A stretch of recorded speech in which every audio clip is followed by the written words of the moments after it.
नाज़रीन, रमज़ान शरीफ़ में हर कोई ज़िक्र इलाही करण में मसरूफ़ हूंदो आहे।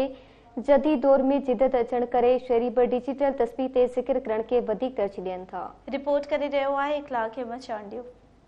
मकां से तलब हुई सूए मुंतहा वो चले नबी ये कमाल हुस्न। रमज़ान मुबारक में इबादत ज़िक्र व अस्कार जो सिलसिलो वधी वेंदो आहे। उन में ज़िक्र इलाही करण लाइ शहरी मुख़्तलिफ़ क़िस्मनि जूं तस्बीह जंहिंमें मणनि वारी पथरनि वारी समेत ॿियनि क़िस्म जूं तस्बीह ख़रीद कंदा आहिनि। पर हिन जदीद दौर में डिजिटल तस्बीह जो रुझान वधी वञे थो। दुकानदारनि जो चवणु आहे त दौरे जदीद में हर शइ में जिदत अचण जे करे शहरी रवायती तस्बीह ख़रीद करण जे बजाए डिजिटल तस्बीह खे ख़रीद करण में वधीक पसंदि कनि था। रमज़ान शरीफ़ ईंदो आहे त डिजिटल तस्बीह बटण वारी तस्बीह वग़ैरह रमज़ान महीने में हर शइ हलंदी आहे, पर वरी रेट बि चाढ़ींदा आहिनि। पहिरियों माना जाम था अचनि, असां ॿिया बि आहिनि, ॿियनि बि ख़रीदारी कंदा। असां वटि बि घणी डज़न 1.5 डेली निकिरंदी आहे। तस्बीह डिजिटल में वठण घणी हथ हूंदी आहे, उहा घणी इस्तेमालु हलंदी आहे, घणी हथ पवंदा फ़क़ीर पवंदा। जेके डिजिटल तस्वीर आहे उहा ख़रीद करण आया आहियूं ऐं हालांकि ॿ खनि असां वटि पयूं बि आहिनि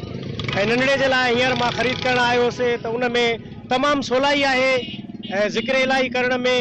हूअ तस्वीर असां किथे रखूं, हीअ त आराम सां रखी सघूं था ऐं हिन में ख़रीद फ़रोख्त जे हवाले सां हिन जेको रमज़ान महीनो बीठो आहे त तमामु ख़रीदार जेको आहे सो हिते ज़बरदस्त ख़रीदारी शुरू करे छॾी आहे। डिजिटल तस्वीर वठण आया आहियूं, इन करे त रमज़ान शरीफ़ मुबारक ईंदो आहे त असां तस्वीर सलात पढ़ंदा आहियूं, इन लाइ असां तस्वीर वठंदा आहियूं। रमज़ान बलारो महीनो जीअं ई शुरू थिए थो त हितां जा जेके ख़रीदार आहिनि, शहरी आहिनि, उहे डिजिटल जेका तस्बीह ख़रीद खे वधीक अहमियत ॾियनि था।